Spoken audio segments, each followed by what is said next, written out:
Donc, paracha de Korah, c'est une paracha qui n'est pas très longue, ouais, qui est, contrairement à beaucoup de parachutes, elle est assez homogène. Il y a l'histoire, et puis après, il y a un rappel des lois concernant les Kohanim, concernant les Lévi'im, ouais, on donne à chacun sa place, sa définition. C'était ça un peu la marloquette, quoi. On remet en question un peu la hiérarchie. Donc la paracha, elle est très, très, comment dirais-je, homogène. Tu retrouves plutôt un candélabre au milieu, on ne sait pas pourquoi, ou Octoret, on ne sait pas pourquoi. Là, les informations qui figurent dans la paracha, bon, Hachem, il n'y a pas de question sur les lois qui ont été apportées après l'histoire. Les lois sont directement liées à l'histoire. Parce que, effectivement, la marloquette, elle était par rapport à la Keuna, par rapport à la position des Lévis. Alors, quand on lit un peu les arguments des protestataires, on est un peu embrouillé parce qu'on ne sait pas exactement qu'est-ce qu'ils veulent, quoi. Ils veulent être Cohen, ils veulent être Lévi. C'est pas très clair. Il semble y avoir des contradictions. Puisque, première question que demandent les commentateurs, c'est qui ces 250? Non, non, mais c'est quoi? Ils sont Lévi'im, ils veulent devenir Kohanim. Alors ça, c'est un gros problème, ce que tu dis, Moshe. Ça, c'est que le Even Ezra qui dit ça, et le Ramban, il ne comprend pas du tout, et je partage l'incompréhension du Ramban. C'est que, ici, il y a une remise en question de Moshe Rabbeinu. Hein. Pourquoi il a donné à son frère, à son truc, etc. C'est Protexia, etc. Ouais. Mais Reuven, qui a perdu le droit d'aînesse, ça remonte déjà à Yaakov Avinu, quoi. Makar Alahem, c'est un chapitre, on parle de Reuven. Ouais. J'ai pas vu dans Chazal, ouais, l'argument du Even Ezra qu'il Reuven veut récupérer. Et la preuve, on va dire, comment on dit d'habitude? La preuve irréfutable, ouais. La preuve irréfutable que Reuven, ils n'ont pas pris les encensoirs. Hein. Ils ne font pas partie de la protestation de retrouver une place hiérarchique. Si on dit que Reuven, il vient en tant que représentant, que Datan Ve'aviram vient en tant que représentant de Reuven, on voit qu'eux ne font pas partie de la revendication hiérarchique. Ah, très bonne question. Alors, il y a le Rabbeinu Hananel rapporté par le Ramban, et il y a le Ramban. Alors, le Rabbeinu Hananel, il dit c'est des Lévi'im, et le Ramban, il est Cholek.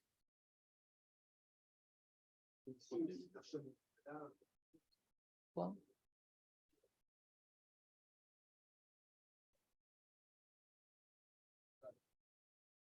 Il est mort, Nachshon Ben Nadav?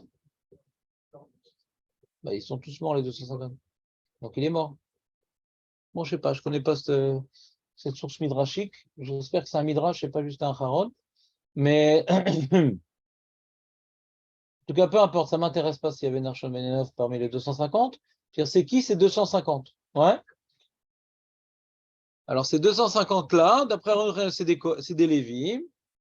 Il appuie sa lecture sur des versets. Parce que Moshe dit Rav Lachem Bene Lévi. Il a l'air de s'adresser aux Lévi'im, Moshe Rabbeinu. Prenez votre Chumash. Vous avez un Chumash?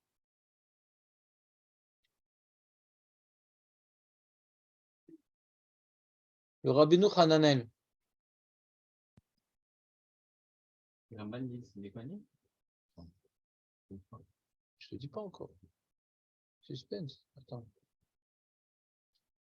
Bon, on a avec Rabbeinu Hananel.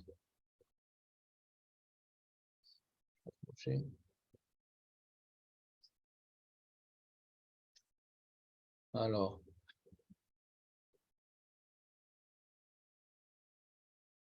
Ah là là. Donc, Vaikar Korah, etc. Ils se sont plaints avec Elou Moshe. Moshe Vaipol al Panav. Medaber el Korah, Vekol Adato, les morts Boka Edea, Hachem et Asher Lovet. Donc, directement, il leur a proposé l'histoire des encensoirs avec la Ktoret. Ouais. Ça, c'est le projet qu'il a directement dit Moshe. C'est pas écrit dans la Torah. Hein. que Moshe, il a reçu un ordre divin. Quand tu lis le Pshat, on voit que Moshe, il a pris initiative. Il y a ici une révolte. Et Moshe, il n'a pas dit à Hachem, qu'est-ce qu'on fait? Contrairement aux autres endroits. Vous voyez ou pas? Je vous montre dans les mots. Donc, ils se sont levés contre Moshe, etc. Et Vaikilou al Moshe, vel Aaron, Rav Lachem, Vaishma Moshe, Vaipol al Panav, Vadaber el Korar, vel Kol Adato. Moshe, il a entendu ça, il s'est effondré. Vaipol al Panav, c'est quoi Vaipol al Panav? Alors, il y en a qui veulent dire que ici c'est Meroumas, qu'il a prié Hachem et qu'Hachem lui a dit quoi faire. Mais c'est pas du Pshat. Vous comprenez ce que je veux dire? Alpi Pshat, si c'est vrai que Vaipol al-Panav, ça veut dire ça, c'est bizarre que la Torah ne nous ait pas dit Vayomer Hachem el Moshe. C'est étonnant, quoi. Donc le Pshat, c'est que Moshe, il a pris l'initiative. Ce qui lui a été reproché d'ailleurs par les gens. Parce que quand maintenant les 250 ont cramé, alors il y a une rebelote, une autre révolte.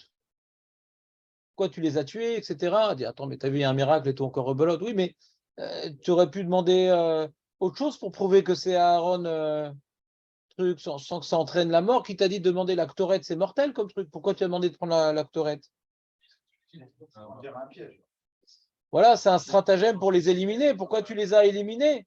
Donc d'ailleurs, dans la suite, on voit que si on suit la lecture littérale, ouais, j'ai pas un Chazal qui va contre ça, ouais, mais certains Rishonim sont gênés que Moshe il ait pris l'initiative, donc ils expliquent que Vaipol el-Pana, ici, c'est quelque part, il a pris Hachem, Hachem lui a dit de faire, mais c'est difficile dans la lecture, parce qu'il n'y a pas marqué qu'Hachem. Quand est-ce qu'Hachem est intervient? C'est à la fin.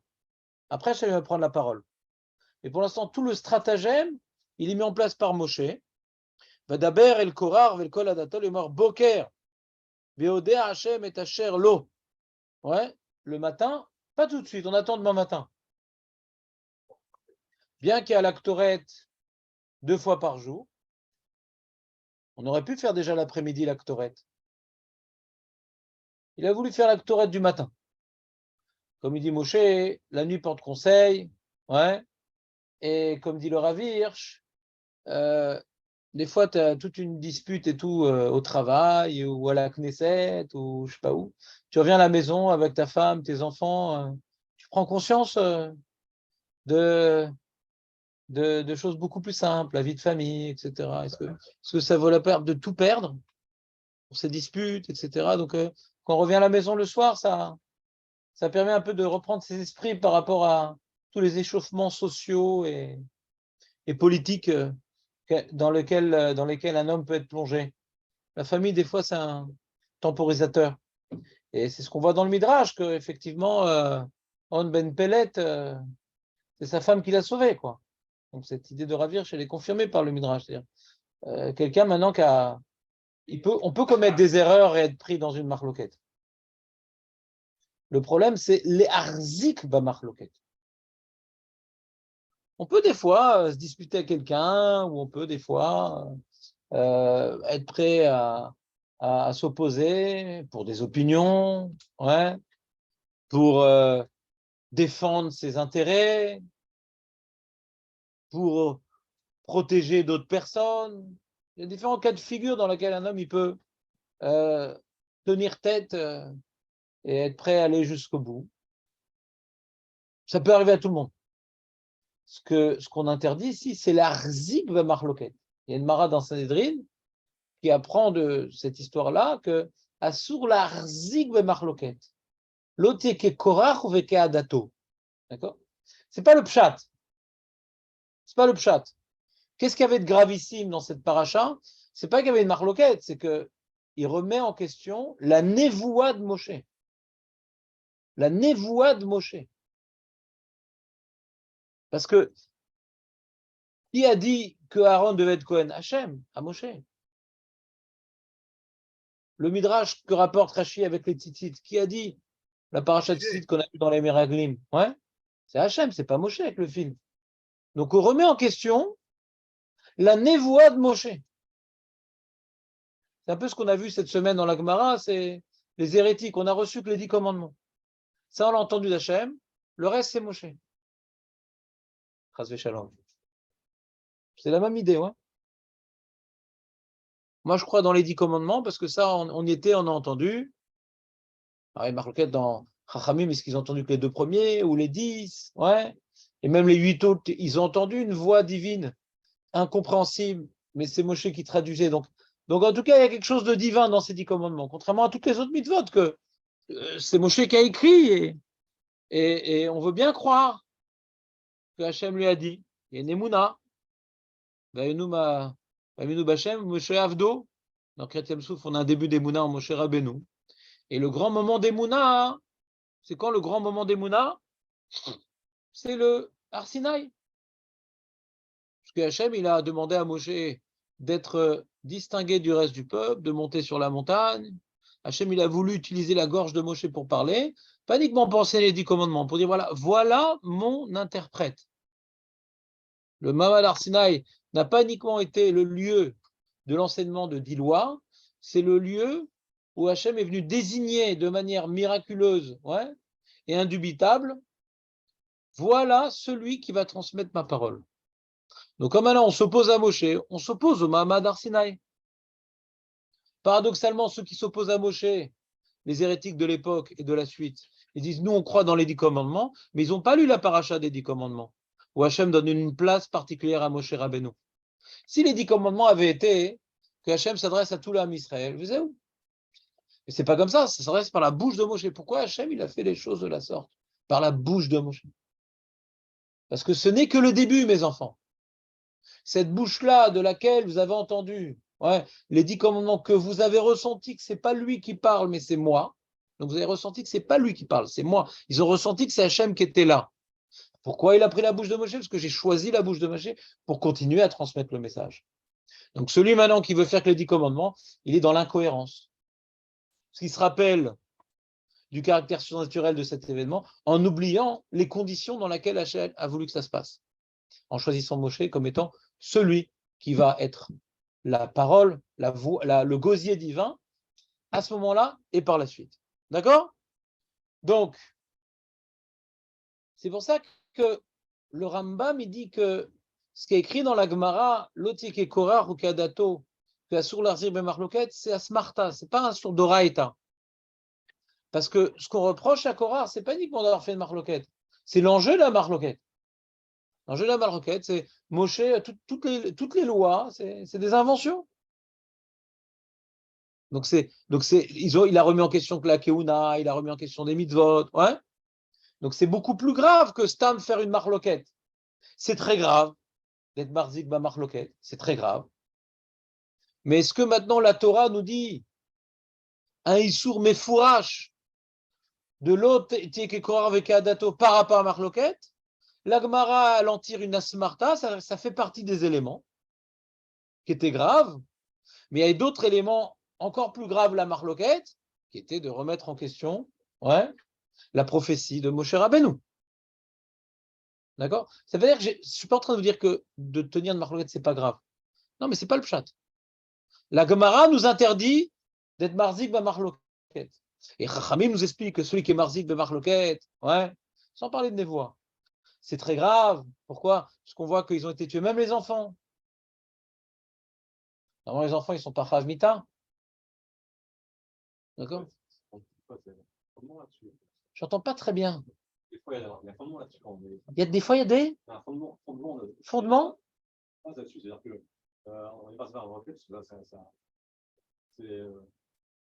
c'est nécessaire, quoi. Je ne comprends pas de quoi tu parles. On n'est pas dans le cas de Korah. Ah, il est dans la Mishnah de Pirkei Avot. Yesh marloket leshem shamaim, yesh marloket sheno leshem shamaim. Oui. C'est là. C'est nécessaire de... On va essayer d'expliquer c'est quoi la différence entre les deux marloquettes. Mais là, on parle d'une marloquette shena leshem shamaim. On est d'accord? Mais je vous dis en général, la plupart des marloquettes, c'est l'eau leshem shamaim. C'est très rare une marloquette leshem shamaim. Il y a plein de gens qui disent non, c'est leshem shamaim, c'est pour la Torah, c'est pour Eretz Israël, c'est pour Ahavat Israël. Toi, tu disputes pour Ahavat Israël, c'est marrant. Et en général, ça serait très rare les cas où on pourrait être plongé dans une marloquette les Shem Shamaim. C'est très rare. Je vous dis d'avance, ouais, c'est très rare. Tous ceux qui font une marloquette disent que c'est les Shem Shamaim, parce que conscience, ouais, mais c'est très rare que ce soit les Shem Shamaim. Il faut vraiment être un grand sadique objectif pour oser arguer que c'est les Shem Shamaim. Donc, qui te dit que c'est les Shem Shamaim? Je vais expliquer pourquoi. Avant de reprendre ce point que Marco a évoqué, j'aimerais juste finir la lecture littérale de la paracha, de quoi on parle, avant d'essayer de comprendre ce qu'on apprend de cette paracha. Mais d'ailleurs, c'est quoi les événements qui sont décrits dans la paracha? Donc on a dit Rabbeinu Hananel, il dit que c'était des Lévi'im. Et dans quel verset on voit ça? Il est marqué, on est donc Peret Tetzaïn. Vayomer Tetzaïn Chet. Vayomer Moshe el Korach Shimuna ben Levi. Ah, c'est une super preuve. Écoutez-moi, Bene Levi. Ameat mikem ki ivdil Elokei Israël etrem yadat Israël lakriv etrem elav laavod et avodat mishkan Hashem velamod ifnei ha'eda leshar etam. Quoi, ça vous suffit pas ce que Hashem vous a choisi pour faire le service autour du Mishkan? Vous voulez encore plus être dans le Mishkan? Donc on a l'impression que c'est une tarana contre les Lévi'im et que les 250 c'est des Lévi'im. ויקרב אותך ואת כל אחיך בני לוי איתך, וביקשתם גם כהונה, et vous demandez en plus la כהונה.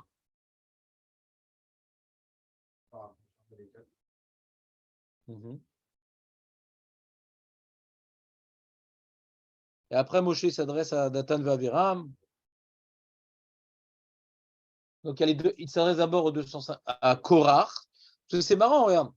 Il y a une remarque de Pshat, c'est marqué. Il ne s'est pas adressé aux 250, c'est adressé à Korach. Vayomer Moshe el Korach. Il aurait dû dire Vayomer Moshe el Korach vekol adato. Pourquoi el Korach? Bizarre, pourquoi el Korach? Et s'il dit parce que Korach c'est le chef de file, alors pourquoi après il s'adresse à Datan et Aviram? Ça inclut alors?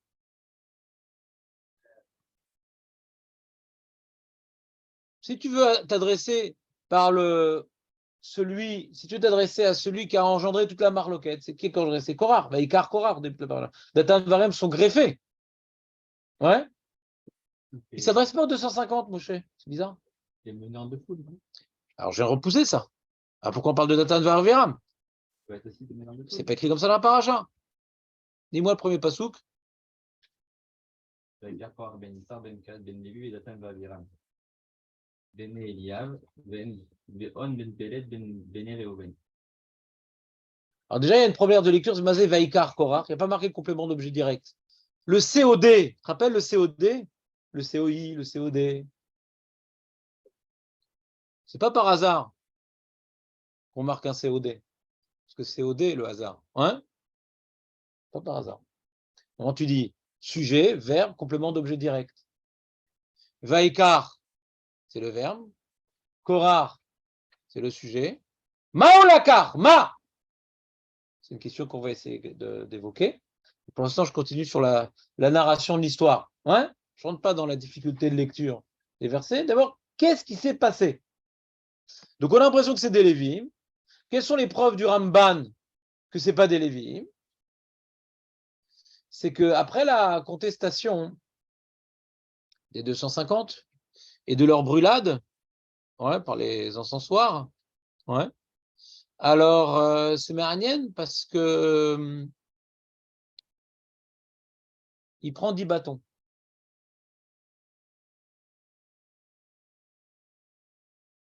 C'est quoi ces 10 bâtons? Un bâton pour chaque tribu et un bâton pour Lévi. Ah, tu vois bien que la tribu de Lévi, elle est différente. Ils ne s'étaient pas contents. Pourquoi vous allez tuer, etc., etc. On a dit, c'est quoi la contestation? Si c'était des Lévi'im qui voulaient devenir Kohanim, alors je comprends, Moshe, vous voulez devenir Kohanim? Alors, on va voir ce qui se passe quand vous faites l'actorette. Mais si c'était des premiers-nés, comme dit le Ramban, pas des Réhouven, des premiers-nés. Tu as des différence entre Réhouven et premiers-nés? Parce que qu'est-ce qui s'est passé avec le premier-né? Il devait normalement occuper une certaine fonction avant la faute du veau d'or. Quelle fonction il devait occuper le premier-né? Hein? Ah, pas du tout. Ah, mais pas du tout. Ah, mais pas du tout. Jamais. Jamais de la vie. Lévim. Lévim. Vous n'avez pas fait Parashat Bamidbar? On voit que la Gdusha des premiers-nés, on les a passés dans les Lévim. Pas dans les Kohanim. Lévim. Il y avait 22 000, voilà, et 22 000, et après il y a eu un pidion, mais ça devait être comment dirais-je, les gardiens du temple, pas les prêtres. Parce que pour être prêtre, c'est de père en fils. Un premier-né, c'est pas de père en fils. C'est-à-dire qu'il faut que l'homme Israël soit garant du temple. Donc chaque premier-né qui a une certaine doucha, il va être garant du temple de chaque famille. C'était livré au Ham Israël. Mais pour être Cohen, ça s'apprend, quoi. Ça s'apprend d'être Cohen, c'est très dangereux. Ouais. Ça, on donne une famille. On donne une famille. D'accord? Donc on voit que lorsqu'il y a eu la faute du veau d'or et que les Lévi'im ont obéi à Moshe Rabbeinu avec beaucoup de zèle, eh bien, ils ont pris la place des Lévi'im, c'est-à-dire des premiers-nés. Donc, c'est-à-dire que ici, si on reprend les informations évidentes que les premiers-nés n'auraient eu la place que de Lévi et pas de Cohen, ouais, eh bien, ici, il y a une revendication. On veut, pourquoi on a perdu notre place? On veut reprendre notre place de premier-né. On veut reprendre notre place de premier-né et donc devenir des Lévi'im. D'accord? Et sur ça, ils se sont plaints. Ils disent, mais pourquoi tu leur as donné la Ktoret? Ils ne veulent pas être Kohanim. Tu les as eus. Il y a une preuve qu'ils ne peuvent pas être Kohanim, d'accord, mais qu'ils ne peuvent pas reprendre la place des Lévi'im. Il n'y a pas de preuve. Ah, d'accord, tu veux une preuve? 10 bâtons. Ou 12 bâtons. Ouais.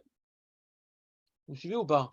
C'est-à-dire que l'encensoir est venu prouver que Cohen, c'est Aaron. Mais on ne sait pas encore que les premiers-nés ont perdu leur place. D'accord? Et les 12 bâtons, c'est que les Lévim ont bien leur place. Et pas les premiers-nés. Et donc, on finit la paracha par les lois concernant les Kohanim et la loi concernant les Lévim. Les deux ont été prouvés que la hiérarchie, qu'il y a Kohen, Lévi, Israël et premier-né, il n'y a plus premier-né, ils n'ont plus de place dans le Beth Amikdash, les premiers-nés. Plus rien. Ils ont perdu. Bah, on finit sur ces halachot, où on parle des Kohanim et des Lévim. D'accord? Alors, on va rentrer plus dans le détail. C'est-à-dire, pour ça, on n'a pas répondu aux questions du Rabbi Hananel. Rabbi Hananel dit, tu vois bien, on parle ici, Moshe s'adresse aux Lévi'im. Moshe s'adresse aux Lévi'im. Pourquoi vous voulez être Kohen? D'accord? On a l'impression que, donc, que les contestateurs, c'est des Lévi'im qui veulent être Kohen. Mais je vous ai fait remarquer que Vayomer Moshe, El Kohar. Effectivement, Korach voulait être Kohen. Effectivement. Korach, c'est Vadaï qui voulait être Kohen. Rashi rapporte le Midrash, c'est Vadaï. Vadaï qui voulait être Kohen, Korach. Ouais. Ouais, Kohen Gadol, ou Kohen, ouais. Disons, on va dire père de la dynastie des Kohanim. À l'époque, c'est ça, Aaron, ouais. Il était Kohen Gadol. Mais il est le père de la dynastie. Ses enfants sont Kohanim. Ouais. Il dit, pourquoi c'est lui, pas moi, le père de la dynastie? D'accord? Donc lui, il voulait être au-dessus de Moshe et Aaron, avec le Midrash, qu'il a vu Shmuel, etc. Ouais. Descendre de lui, enfin de ses enfants qui ne l'ont pas suivi. D'accord? Vadaï que Korach, c'était un Lévi qui voulait devenir Kohen. Vadaï. Kohen Gadol. Vadaï. C'est Vadaï. Il y a une marloquette dans les Rishonim. Est-ce qu'il a été ébrûlé, englouti ou qu'englouti? Ouais. Parce que s'il voulait remettre en question la Keuna, il y a fallu qu'il était aussi brûlé. Parce qu'il est. Il y a une marloquette. C'était quoi son châtiment? Et brûlé, englouti. Ou que englouti. C'est une marloquette. Ouais. En tout cas, lui, c'est Vadaï. Alors pourquoi Moshe, il s'adresse à Korah? Vous, les Lévim, vous avez reçu assez. Alors le Ramban, il explique. C'est qu'il craignait que la marloquette de Korah s'étende vers la tribu de Lévi. Comme une traînée de poudre. Ah, il a raison, Korah. Pourquoi nous, les Lévim, on est mis de côté, on ne pourra pas être Kohanim. Nous, on n'a pas fauté à la faute du veau d'or. Aaron, bon, c'est vrai que c'est limité des dégâts, mais quand même, je ne comprends pas pourquoi nous, on est moins bien que les autres et tout. Et là, Moshe dit c'est une catastrophe. Si les Lévim, ils s'en mêlent, c'est une catastrophe. Pourquoi une catastrophe? Parce que c'est quoi la place des Lévim? Les Lévim, ils ont reçu cette place-là particulière parce qu'ils n'ont pas fauté pour le veau d'or. Enfin, disons qu'ils ont pas fauté avec le rêve rave, et puis après, ils ont fait preuve de zèle, ouais. Si maintenant ils participent à la faute de Korah, on est mal. C'est plus la belle petite tribu sympathique. C'est une catastrophe. Donc Moshe, il voulait protéger la pureté des Lévi'im en s'attaquant à Korah. Pourquoi vous, les Lévi'im, voulez ça et ça vous suffit, etc. Donc il a dit, le Ramban dit, l'argument que Moshe a dit à Korah, c'est pour décourager les Lévi'im de le suivre. Mais les 250, ce n'étaient pas des Lévi'im, c'était des premiers-nés. Vous suivez ce qu'il dit le Ramban?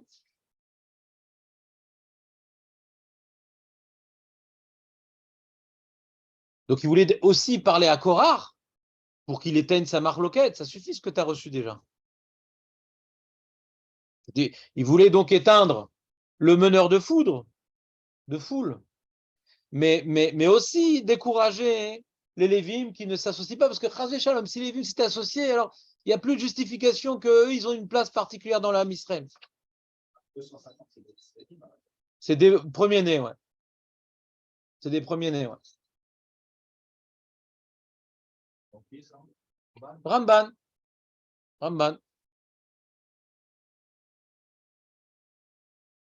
Et la preuve, elle est.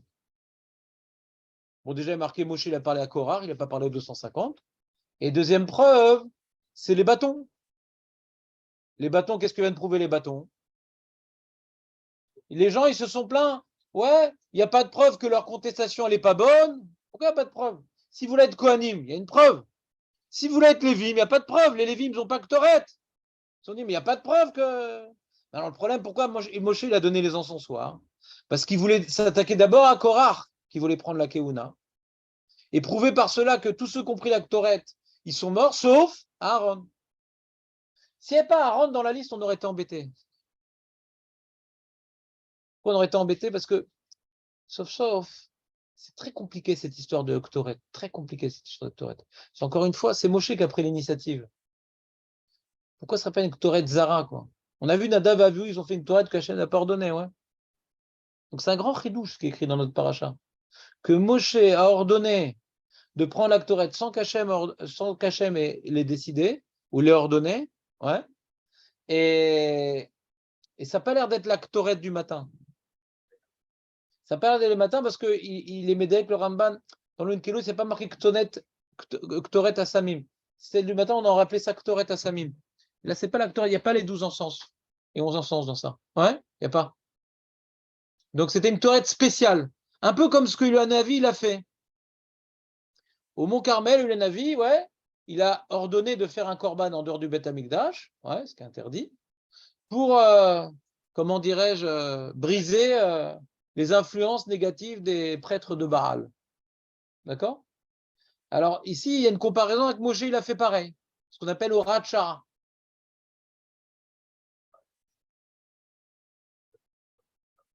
Non, c'est juste pour voir qui est Cohen. Donc s'il avait demandé à tout le monde de prendre des Ktoret et pas Aaron, il n'y aurait pas eu de preuve. Bah, on fait une Ktoret, on meurt. On a vu Nadav et vu, ils sont morts pour ça. Mais le fait que Aaron ne soit pas mort, donc on voit qu'Hachem, il a accepté le projet de Moshe déjà. Parce qu'il n'a pas tué Aaron. Pas uniquement, c'est qu'après, il va dire à Aaron de prendre la Ktoret pour sauver de la Magefa. Ça, c'était Hachem déjà. Quand est-ce qu'Hachem reprend les rênes? Quand est-ce que le roi reprend les rênes? Alors, il y a marqué comme ça. On est dans Shlishi.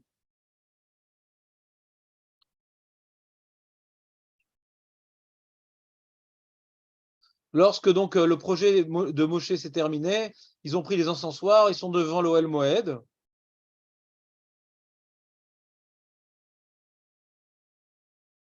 Et là, c'est manifesté la gloire divine. Vayar Gvod Hashem el Kol Haeda, et Vaydaber Hashem el Moshe vel Aaron le mort. Séparez-vous d'eux.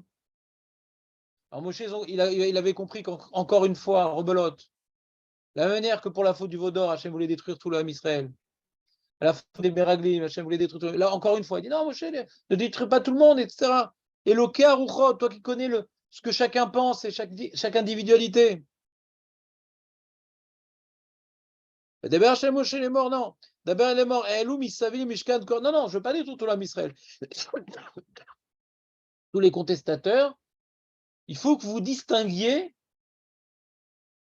de cette bande-là qui se distingue de vous. Parce que celui qui fait de marloquette, il sort du groupe. Que le groupe sorte de ceux qui sont sortis du groupe. Vous comprenez ou pas? C'est Altifroche Menat Tzibour. Que le Tzibour s'éloigne de ceux qui sont sortis du Tzibour.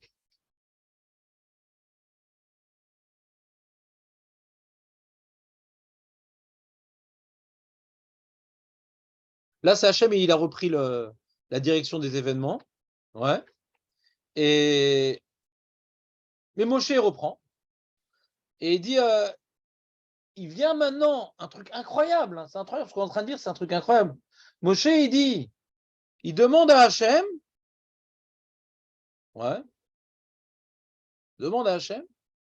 de punir, donc, Korach ve'adato, et Datana Aviram, pas les 250, les autres, par un miracle incroyable d'être aspiré dans la terre. Moshe demande. C'est Moshe qui demande. Il impose à Hachem de le faire, ce miracle. Il impose à Hachem de faire le miracle. Et bien comme ça, Mère Moshe, on est dans Kafret, Tedzain Kafret. Bezot Tedun ki Hachem Shelachani, Lasot et Kol Hamasim Haele Kilo Milibi. Je vais vous prouver que c'est Hachem qui m'a envoyé, c'est pas moi qui prend des initiatives. Comment il le prouve? En prenant des initiatives. C'est marrant quand même, c'est un peu paradoxal. Je vous prouve que tout ce que j'ai fait, c'est Hachem qui me l'a demandé. Mais j'ai rien fait de mon propre gré. Im kemot kol adam yemutun. Si maintenant il meurt d'une mort normale, ouais, alors vous avez des arguments contre moi. Mais si maintenant une nouvelle création, que la terre, mais il y a eu déjà des tremblements de terre, en quoi c'est une nouvelle création? Non. Pourquoi c'est une nouvelle création? Il y a ça existe des tremblements de terre. Non, mais pourquoi ça s'appelle nouvelle création? Il n'y a rien de miraculeux. Il y a eu un tremblement de terre, ça s'est ouvert. Mais c'est où? Non. Par rapport à la demande de Moshe, non. C'était très limité à ce qu'il a ouvert. Mais comique, non. Non. Non. Voilà, ça s'est refermé. J'ai vu des photos en Turquie, des tremblements de terre, ça ne s'est pas refermé. Et on voit un truc, il y a un arbre qui s'est ouvert en deux, etc. Tu l'as vu ce truc-là ou pas? C'est bidou à l'endroit d'un arbre. C'est incroyable. Ça ne se referme pas. C'est-à-dire que Hachem voulait les punir, enfin, Moshe voulait qu'ils soient punis, qu'ils disparaissent. Il n'y a aucune trace, même de leur châtiment. Que la femme de l'hôte, il reste une statue, il ne reste plus rien. Ouais. Incroyable. En tout cas, en tout cas, on voit ici dans la Torah que Vembria Ivra Hachem, donc il demande à Hachem, Moshe ordonne, entre guillemets, à Hachem de châtier ces gens-là tel que Moshe veut que ça se passe. C'est un truc incroyable, hein? Vembria Ivra Hachem ou Fatseta Adama et pia ou val'a otam et kol asher lahem ve'erdu chaim sheola, ils vont tomber vivants dans l'abîme. Ve'adatem ki niatsu anashim ele et Hashem. C'est-à-dire, ça revient à dire que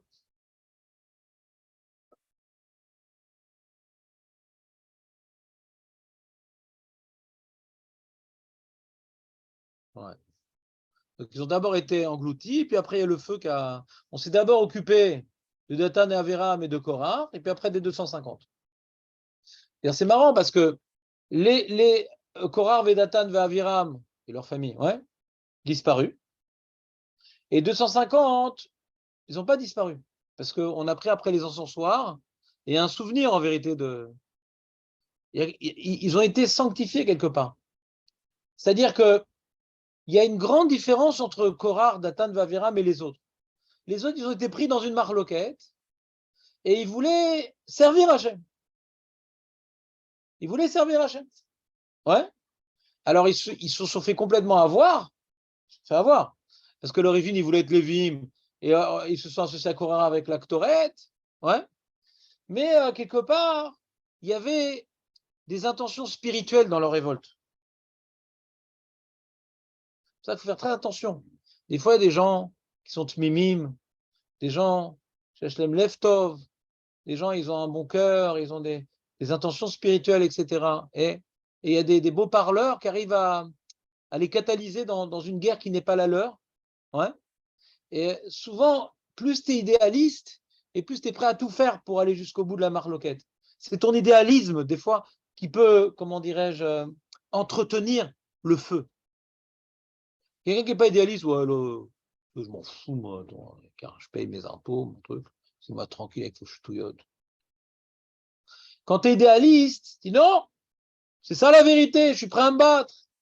Ouais, tous les mecs, là, les gauchistes et tout, qui sont là-bas, qui font leur manif, etc. Ouais, je parle pas de ceux qui sont payés, ouais, les opportunistes, je parle des gens qui vraiment. Alors, ils ont une certaine hashkafa, ouais, assez laïque, etc., etc. Je rentre pas dans la discussion de cette réforme, ouais. Est-ce qu'elle est bien ou elle n'est pas bien? Je n'ai pas suffisamment de connaissances pour vous dire si elle est bien ou elle n'est pas bien, cette réforme-là. Mais beaucoup de manifestants, c'est pas contre la réforme. Hein. Ouais, c'est pas contre la réforme. Et c'est souvent parce qu'ils ont peur d'être complètement engloutis par la religion, les rabbins, etc. Et comment? La démocratie naturelle qui s'installe. Voilà. Mais je peux envisager qu'ils ont une forme d'idéalisme, qu'ils veulent défendre une Israël laïque. Je peux envisager, ça ne me dérange pas. C'est important ce que je te dis, Shlomo, parce que je vais expliquer un grand principe. Un grand principe. Si on ne peut pas comprendre nos ennemis, on est comme eux. Si on ne peut pas comprendre nos ennemis, on est comme eux. Toute la marloquette a pour point de base, ouais. Donc maintenant je vais commencer un petit peu à analyser les éléments. On a compris l'histoire. L'histoire, on a en quelques termes, quelques mots l'histoire, c'est des premiers-nés. J'ai pris le pshat du Ramban pour les preuves qu'il a rapportées. C'est des premiers-nés qui se sont fait embarquer dans l'histoire de Korah avec les encensoirs, etc. Ouais. Et dans le feu de l'action, ils se sont laissés faire. Et Datan va Aviram, c'est pas du tout spirituel leur revendication, pas du tout spirituel. Au contraire, c'est pour ça qu'ils ont été engloutis eux. Pas du tout spirituel. Vous savez c'est quoi les revendications de Datan va Aviram? Très bizarre. Quand Moshe il vient les voir,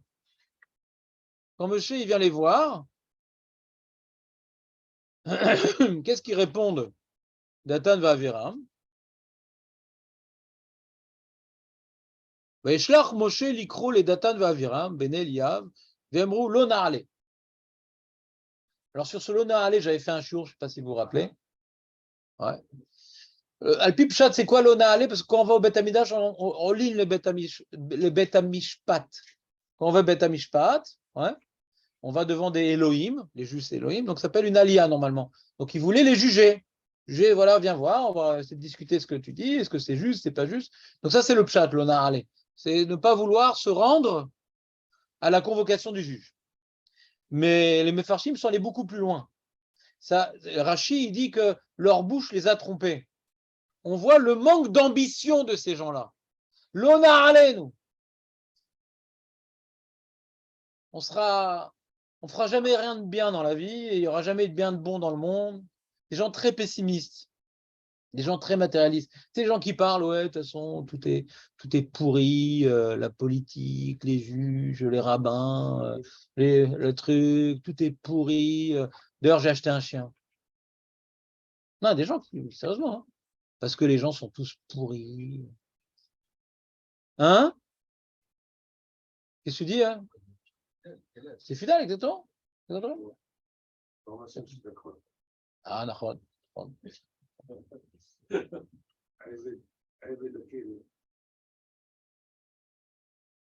Nachon.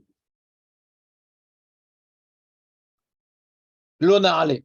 Et qu'est-ce qu'ils disent? Écoutez bien l'argument, un argument de fou.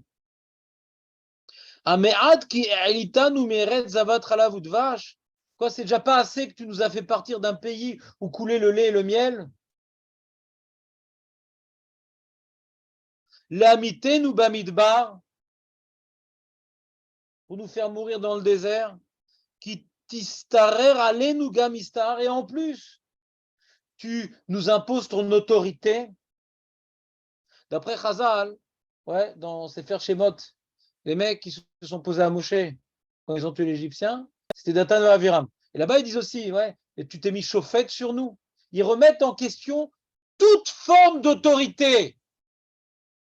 Quand tu as des ambitions, tu veux occuper une certaine place dans l'autorité. Quand tu n'as pas d'ambition, donc tu veux être ni Lévi, ni Cohen, ni rien, tu t'en fous. Donc qu'est-ce qu'il y a? Donc toute forme d'autorité, laisse-moi tranquille. Pourquoi? Quand quelqu'un, il a que du Yetzirah, il est matérialiste. Il n'arrive pas à maîtriser sa vie, ouais. Il n'arrive pas à maîtriser ses actes. Il n'arrive pas à vivre selon ses décisions. Donc s'il n'arrive pas à se maîtriser lui-même, il va vouloir maîtriser les autres. On a vu Yosef, pourquoi il est devenu roi en Égypte? Parce qu'il était maître de son Yetzirah. Quand tu es maître de toi-même, tu peux être maître de les autres, des autres. D'accord? Celui qui n'est pas maître de lui-même, comme Dathan et Aviram. Donc eux, ils ne cherchaient pas du tout à prendre une place dans la hiérarchie, eux. Alors qu'est-ce qu'on fait dans ce cas-là? On ne veut pas du tout d'autorité. Le bas peuple, qu'est-ce qu'ils veulent en général? Comment on peut les attirer, le bas peuple? Avec la Révolution française, avec la Révolution communiste, avec toutes les révolutions. Ouais? Ah, on va tous être libres, il n'y aura plus de pouvoir, il n'y aura plus d'impôts. C'est complètement utopique. Mais eux, ils veulent pas, ils n'y croient pas à prendre une place. Les nobles, ouais, ou les bourgeois, ils voulaient prendre la place du roi. Il y avait quoi? Vous vous rappelez les tiers états? Il y avait l'aristocratie, avec le clergé, la bourgeoisie et les prolétaires. Chacun, il voulait autre chose. C'est la même histoire, ouais. Korah, c'est l'aristocratie. Les premiers-nés, Nagid, c'est les bourgeois. Ouais. Et Dathan Vaviram, c'est les représentants du bas peuple. Ouais, il n'y aura plus d'impôts. Ouais. C'est ça qu'ils disaient. Quand maintenant il y a la révolution, là-bas, ils ont décrété le nouveau parti truc, qu'on abolit tous les privilèges, et il n'y a plus de dîmes, il n'y a plus de ci, etc., etc. On avait tout, même la propriété, etc. Ils étaient contents, le bas peuple. Après, ils sont revenus sur leur... ils étaient écœurés, mais c'est autre. Dans le feu de l'action, ils étaient prêts à tout pour le bas peuple, pour prendre le pouvoir. Ouais. Donc, non, on vous donne ce que vous voulez, il n'y a plus d'impôts, il n'y a plus de trucs, vous avez vos terres, etc. On vous laisse vivre tranquillement. C'est dit, donne-nous des terres. Nous, on est des Amaretim, on est le peuple de la terre, on est le bas peuple. Donne-nous des terres. On était en Égypte, j'avais des terres, tu m'as mis dans le désert, j'ai pas de terre.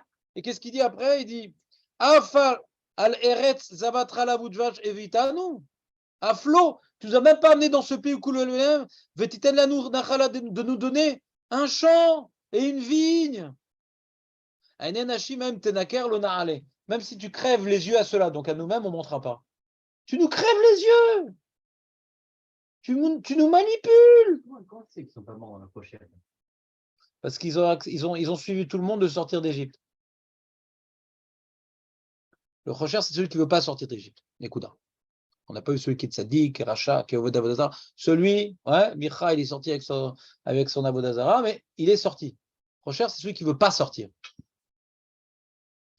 D'ailleurs, on voit ici des arguments d'Atan Vaveram. Le Ramban utilise ces arguments-là pour s'opposer non plus au Rabbeinu Hananel, mais au Even Ezra. Le Even Ezra nous dit quand est-ce que s'est passée la marloquette de Korah? Ben Ezra, il dit En Mugdam ou Meuchar Batorah, c'est juste après la faute du Vaudor. Juste après que les premiers-nés aient perdu leur statut, ils se sont battus pour les récupérer. Korach a saisi l'occasion. Ah, j'ai maintenant toute une populace qui peut appuyer ma révolte. D'accord? Comme ça, il dit le Ben Ezra, après la faute du Vaudor. Il dit le Ramban, mais pourquoi Data de Vaviram, ils disent que je l'ai sorti pour qu'on meure dans le désert et on ne va pas rentrer en Eretz Israël.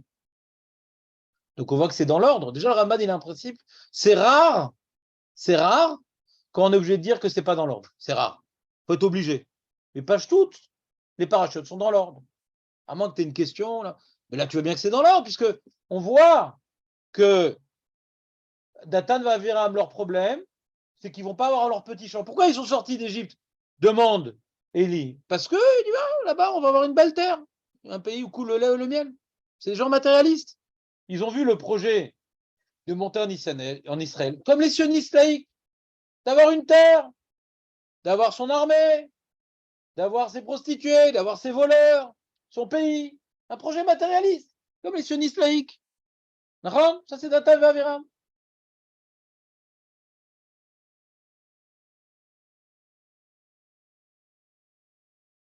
Le Ramban dit, et pourquoi on parle de mourir dans le désert? Donc c'est dans l'ordre. On vient de finir la paracha des Meraglim,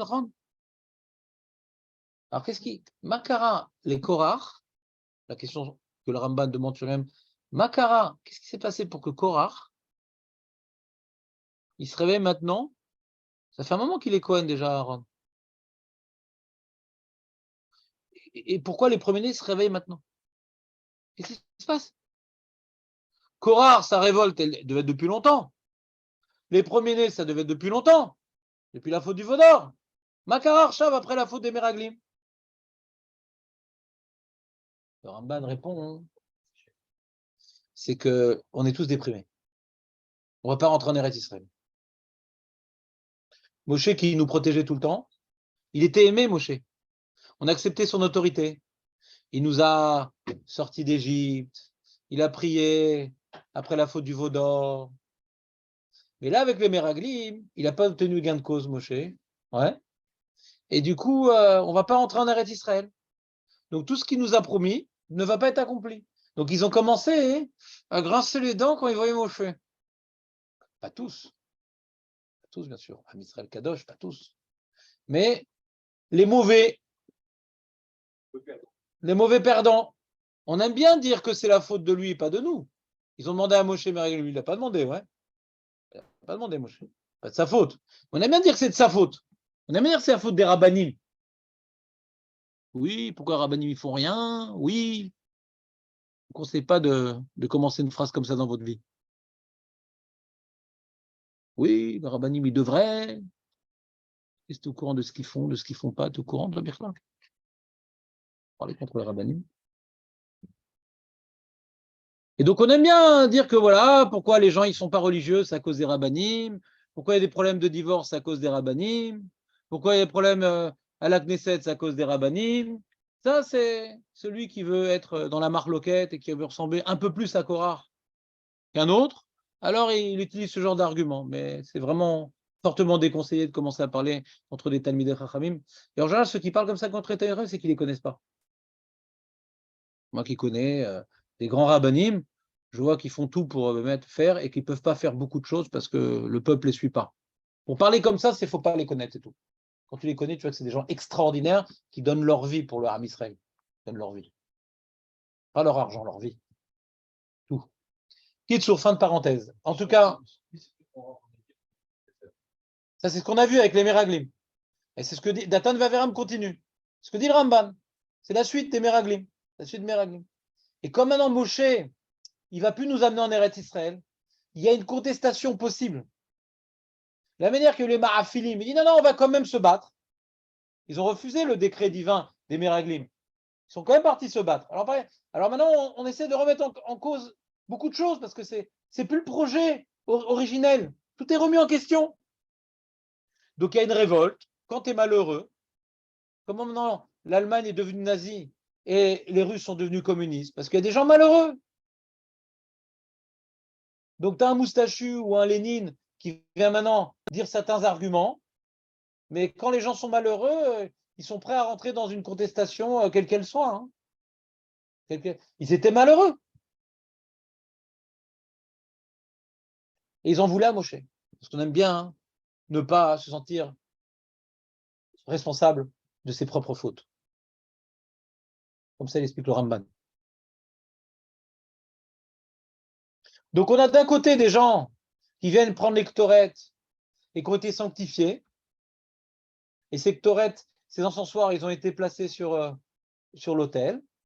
Et de l'autre côté, tu as Datan Vavira. Je m'en fous de ces encensoirs. Moi.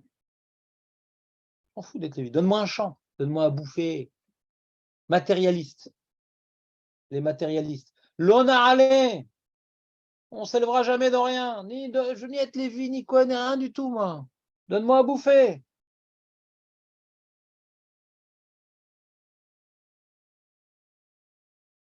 Ils ne croient pas en eux, la possibilité de s'élever. Quand tu ne crois pas en toi, ouais, alors tu as du mal à croire que les autres, ils sont capables de faire des bonnes choses. Comme on dit, Kol aposel, Bemumo posel. Quand maintenant en toi, tu as des mauvaises midotes, tu es intéressé, tu es matérialiste, tu dis du mal, tu penses du mal, tu penses que tout le monde est comme toi. C'est comme ça que ça se passe. Quand maintenant tu vois des gens, tu dis non, Caniré, ils n'ont pas voulu faire le mal, Caniré. Plus tu vois des gens parler du bien, plus ça prouve qu'eux-mêmes, ouais, ils sont positifs, ils sont constructifs, ils sont spirituels. Donc ils ont du mal à imaginer qu'il y a des gens tellement pourris. Ils ont du mal.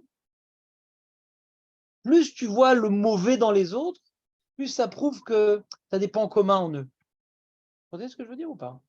Donc quand Datan va à Aviram, ils disent Lona Ale, c'est-à-dire qu'ils ont déjà fait youch sur eux-mêmes.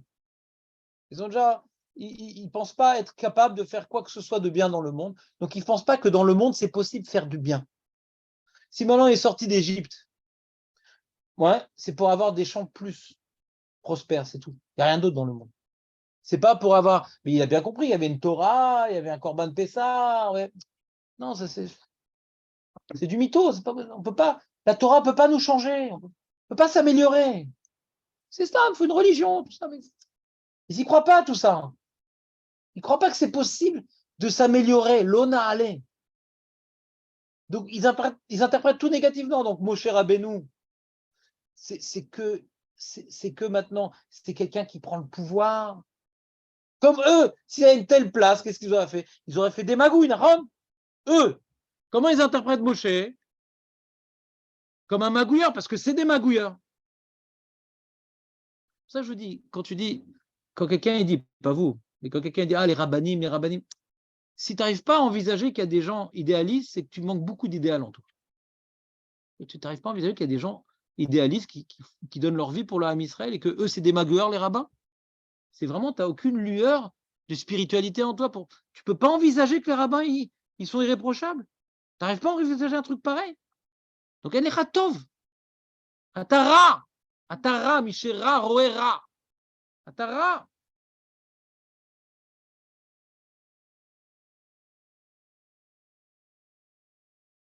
C'est pour ça qu'ils ont été engloutis. Le Honesh, d'être englouti, Olam Hesed Ibané. Celui qui regarde le monde comme faisait David Ameller, il voit le Tov.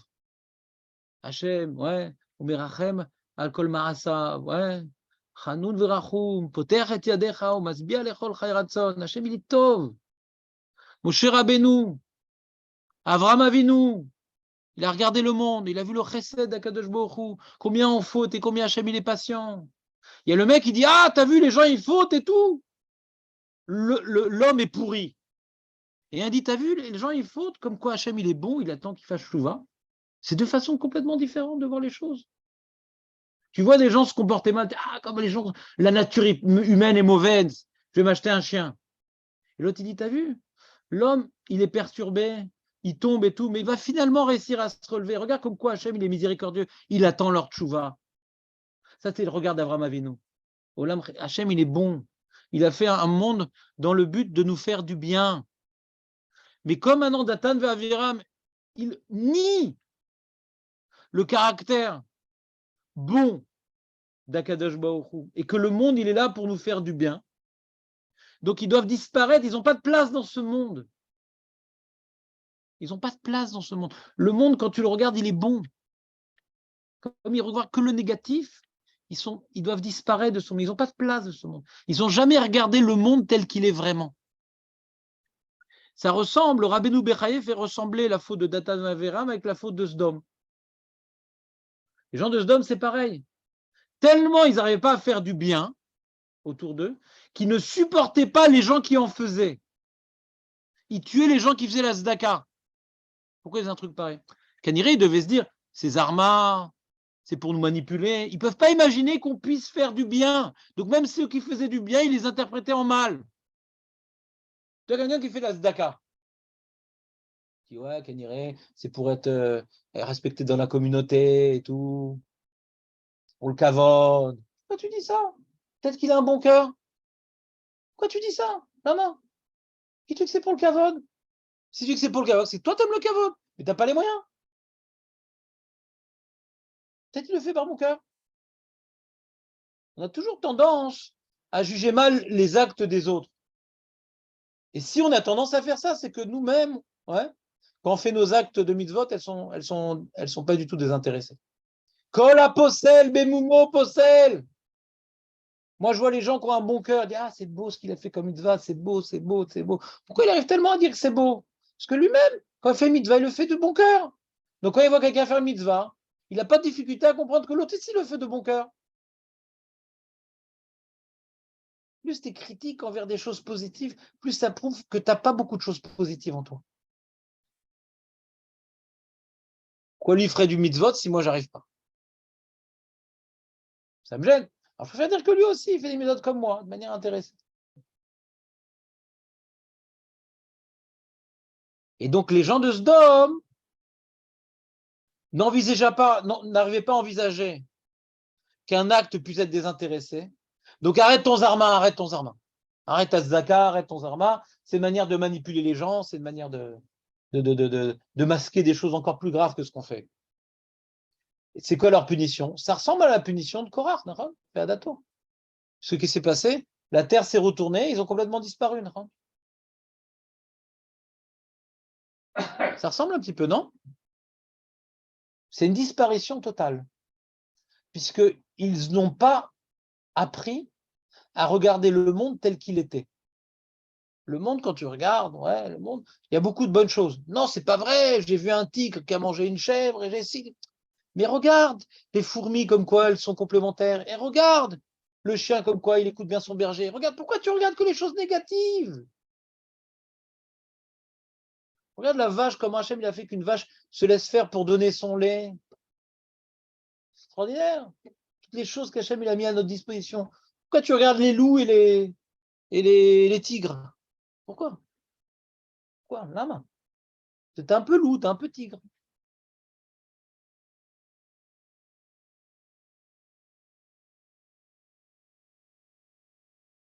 Vaikar Korach. Vaikar Korach. Rashi, il dit, c'est quoi Vaikar Korach? Donc je dis, il manque le complément d'objet direct. Donc je pense qu'on a plus ou moins fini la reconstruction du puzzle avec qui étaient ces gens, donc des premiers-nés. Ouais. Moshe, il a parlé au Bnei Lévi pour pas qu'il se mêle à l'histoire, et pour parler directement à Korach que lui, il voulait être Cohen. Ouais. Et que finalement, les 12 bâtons ont venu prouver que les Lévim et pas les premiers-nés. D'accord, c'est bon? Donc ça, c'est un peu les... Et que cette histoire-là s'est passée après la faute des Meraglim, mais non pas après la faute du Vaudor. Donc on a globalement expliqué la paracha du début jusqu'à la fin, comme le Ramban. D'accord? Maintenant, Vaikar Korach. Il y a une marloquette, c'est-à-dire quoi Vaikar Korach? Comme je vous ai dit, la difficulté de lecture, c'est qu'il manque le complément d'objet direct. Vaikar Korach. Qu'est-ce qu'il a pris? Alors, le Rashbam me dit, c'est sous-entendu qu'il a pris les hommes. On va voir par la suite qu'il a été suivi. Donc la Torah n'a pas besoin de le dire. Vaikar Korach, les gens. Comme ça dit le Rashbam. Al-Pipchat. Et nous, on a demandé, mais c'est pas tout le temps que la Torah, elle parle de manière sous-entendue. Pourquoi ici, elle n'a pas dit Vaikar et Anashim? Pourquoi elle ne l'a pas dit, la Torah? J'ai expliqué, Kaniré, que le Rashbam, son explication, c'est Bémet, de quoi il s'agit, Korach, il a pris des gens avec lui. Pourquoi c'est pas écrit? Parce qu'il a fait de manière secrète.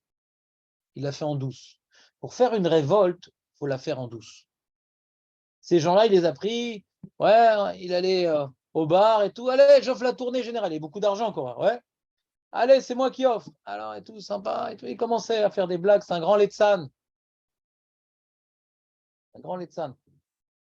Quand je vois quelqu'un qui commence à faire des blagues et tout, il faut se méfier parce que par les blagues, on peut se moquer des gens. Par les blagues, on peut faire du lachon hara. Tout le mode de communication chez les Français, c'est on est tout le temps en train de se rigole, et tu massacres des gens. Vous avez remarqué ou pas? On est très comme ça, se rigole. Non, mais se rigole. Pourquoi tu fais la tête, se rigole?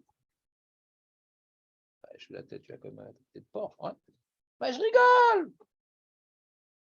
Ah, t'es lourd. Ah, t'es lourd. La Letsanout, on peut tout passer par la Letsanout. On peut se moquer de la Torah, on peut se moquer des rabbanim. Je rigole. Ouais, qu'elle a commencé son mécanisme David Amel. Les Letsim. Donc c'est vrai qu'on aime bien rigoler les Français, mais c'est pas une qualité. Ouais, mais ça nous fait plus de mal que de bien. Moi, j'ai vu, tu vois, j'ai découvert en Israël des gens beaucoup plus sérieux. Ils sont pas ironiques, c'est-à-dire, ils n'ont pas l'humour d'ironie tellement. C'est-à-dire, je dis, oh là là, qu'est-ce que tu me saoules et tout. Ah, nous, on sait qu'on est français, ça peut être façon de parler. Israélien dit quoi? Qu'est-ce que je t'ai fait? Comprends pas? Ou l'homme est vine. Qu'ils aient shaker.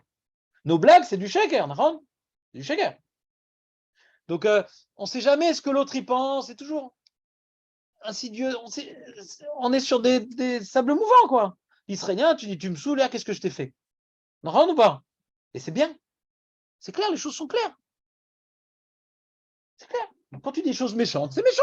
Nous, en France, quand tu dis des choses méchantes, c'est pas forcément méchant, c'est une blague. Mais des fois, tu le penses vraiment. Souvent, tu le penses vraiment. Pas tout le temps, mais souvent. Mais ça passe, parce que pas tout le temps. Donc peut-être que là aussi, non, mais il blaguait. Hein. T'es sûr vraiment qu'il blaguait? T'es sûr vraiment qu'il blaguait?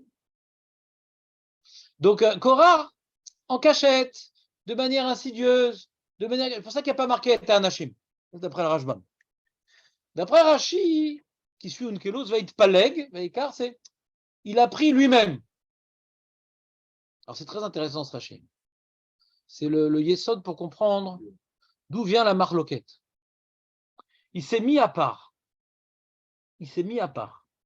Alors ça, c'est intimement lié au Sefer Bamidbar. Comme vous a expliqué la paracha de Bamidbar il y a quelques semaines, Bamidbar, c'est chacun à sa place, mais ne tous au service d'un même enjeu. Vous vous rappelez? Chaque tribu, elle a une certaine spécificité, un certain travail.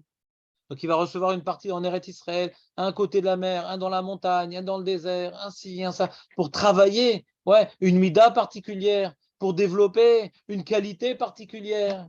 Et toutes les qualités associées les unes aux autres va faire une super mosaïque parfaite qui est un pâle reflet, mais quand même un reflet de la perfection divine, qui est parfait dans tous les domaines. Donc chaque tribu va prendre une particularité, mais on est tous associés à un même sujet, un même programme, un même idéal.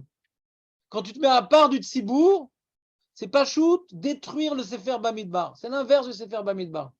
Je ne cherche pas ma place dans le Ham, je cherche à être différent du Ham.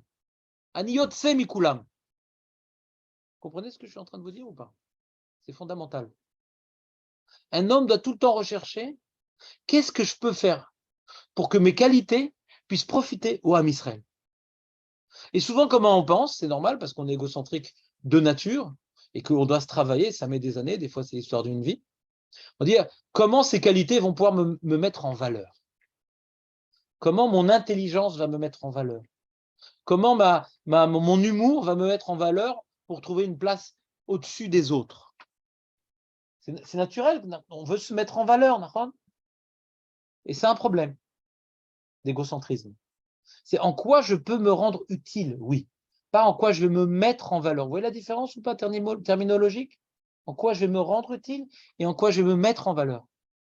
Pourquoi tu veux te mettre en valeur? Ça, c'est Korah. Vu mes qualités, vu mon argent, vu ma position dans l'ordre des Lévim, vu ma descendance, Pourquoi j'ai cette place-là? Je mérite mieux. Quelqu'un maintenant qui a une certaine activité professionnelle et dit je mérite mieux, il a un problème. Il a deux problèmes. Ou bien, bouge, change d'activité professionnelle, arrête de pleurnicher, change d'activité personnelle si tu mérites mieux. Change. Deuxième possibilité, si tu ne changes pas et que tu penses que tu n'as pas tellement d'alternatives, remercie Hachem de ce qu'il te donne. C'est-à-dire, là où tu es, c'est ce qu'Hachem t'a donné. La femme que tu as reçue, Hachem te l'a donnée. Ouais. Le corps que tu as reçu, plus ou moins faible, plus ou moins fort. Ouais. L'état de santé, comme ci, comme ça. Les enfants que tu as eus, c'est Hachem qui te l'a donné. Sa mère Bechelko. Donc pourquoi tu dis je mérite mieux? Cette phrase-là, c'est grave. Je peux essayer de voir ce qu'Hachem me donne, peut-être d'autres initiatives. Je peux voir ce qu'Hachem me propose pour accomplir ma mission. Mais je mérite mieux, cette phrase, elle n'existe pas, je mérite mieux. Ça n'existe pas. Alors si ça te motive parce que tu es quelqu'un de feignant et tu n'arrives pas à prendre des initiatives, tu veux dire cette phrase-là, je mérite mieux, peut-être dans ce cas-là, c'est permis pour te bouger. Parce que si tu as un plus grand potentiel et matériel, et dans la société, peut-être que tu pourras mieux aider les autres, faire plus de mitzvot. Donc si tu veux te motiver en disant je mérite mieux, je veux bien, mais la terminologie n'est pas adaptée, je mérite mieux. Ouais, je ne me reconnais pas, mais c'est une des valeurs. Voilà.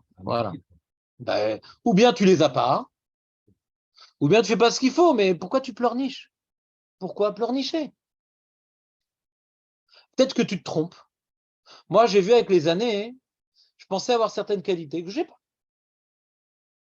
Je pensais pouvoir occuper certaines positions communautaires, ouais, pour trouver ma place dans la vie. Et j'ai compris que ce n'était pas pour moi. Au début, j'ai tout essayé. J'ai fait des conférences, j'ai fait ci, des cours pour femmes, nanana, pour voir plus.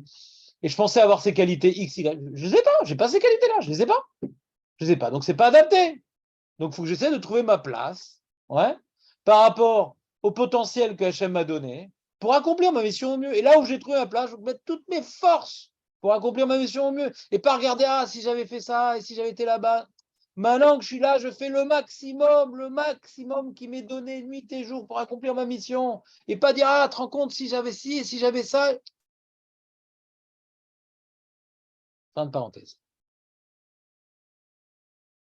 Revenons à notre sujet, Rachid. Baïkar Korah. Il s'est mis à part. Il n'a pas cherché sa place. En quoi il peut se rendre utile? Tu as beaucoup d'argent, aide les pauvres. Tu es intelligent, tu as de la litsanout, fais des spectacles, réjouis les gens. L'odéama! Bien sûr, bien sûr.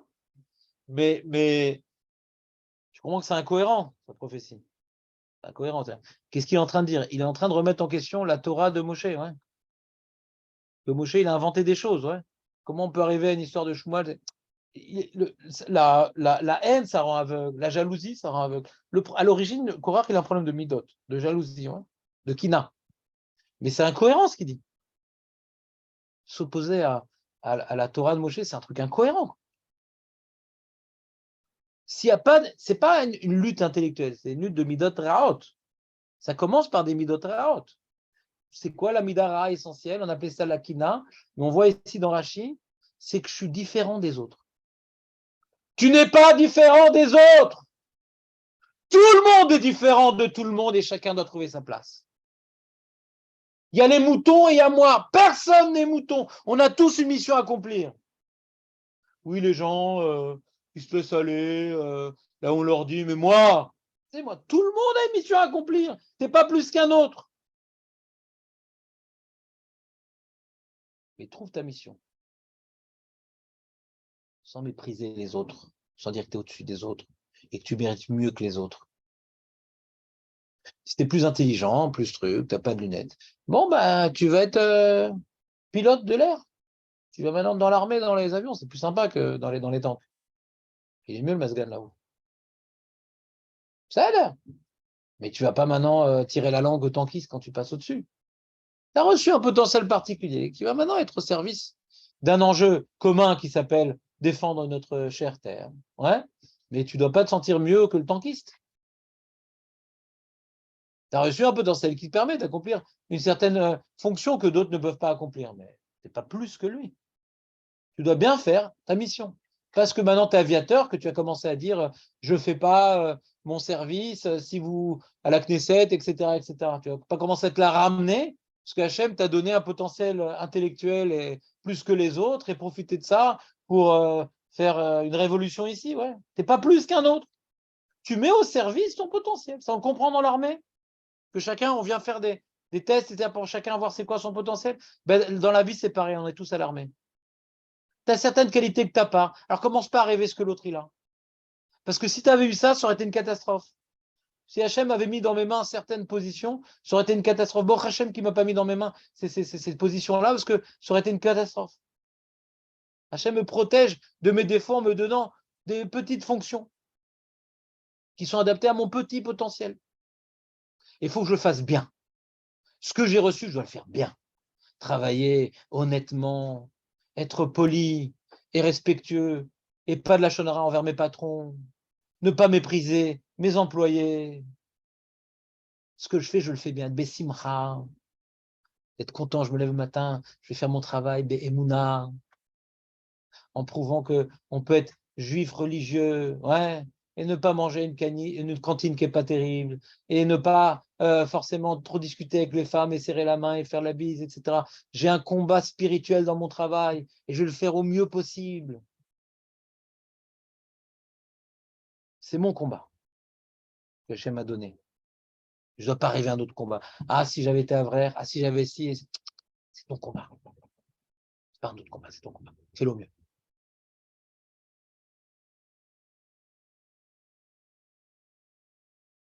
Il dit le Rav Winsberg comme ça, il dit Shoresh Chorban Amarloket, ou Efo Kacher Adam Loker et Atzmo le Tzad Echad, ou Mit Badel Miklal Chevrato.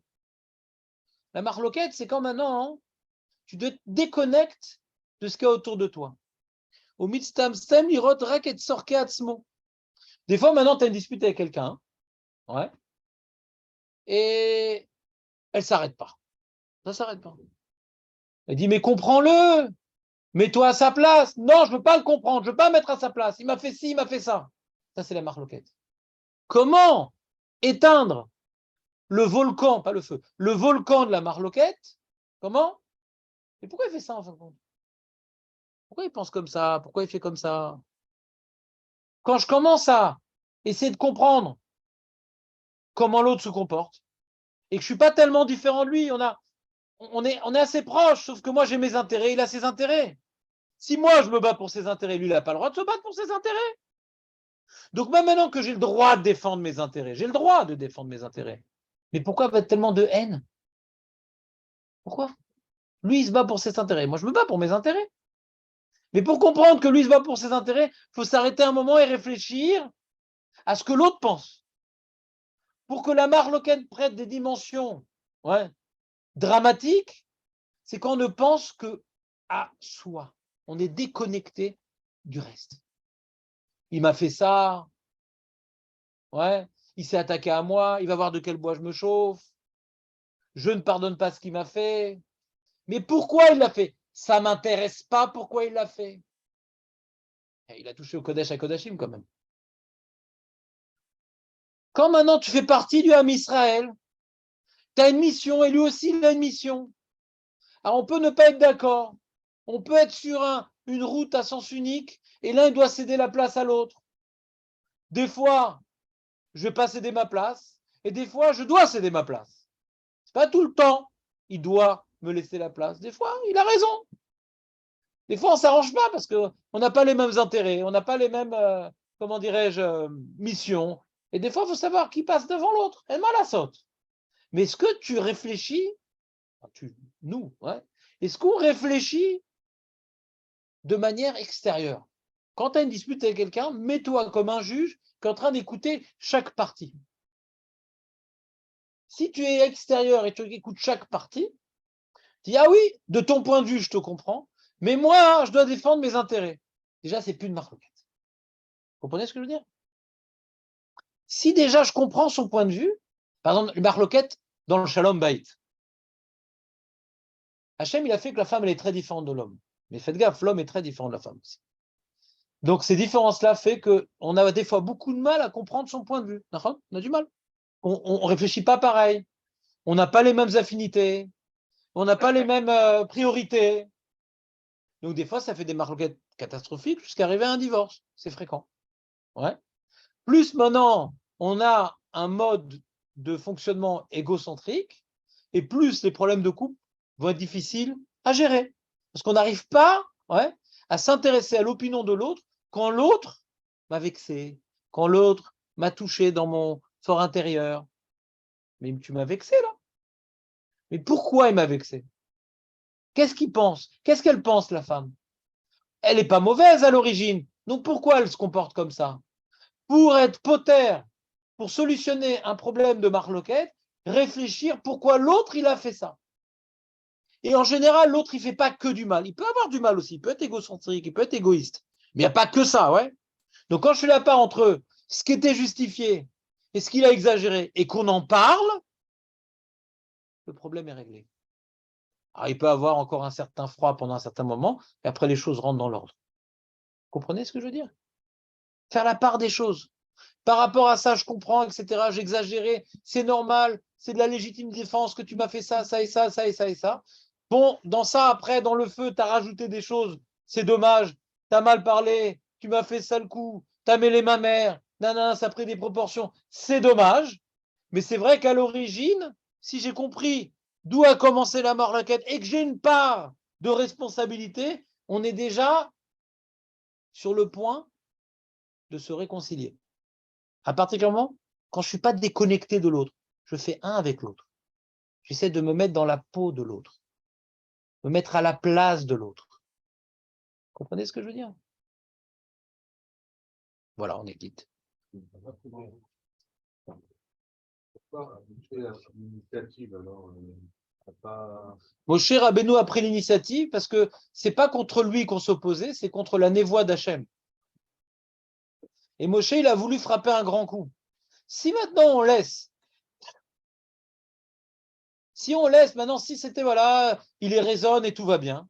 Il dit, même dans le désert, hein, pas tout le monde était d'accord avec la névoie de Moshe. C'est pas tellement évident que Moshe, il était le porte-parole d'Hachem. Donc il a dit, maintenant, c'est pas, je me bats pas pour mon kavod ici.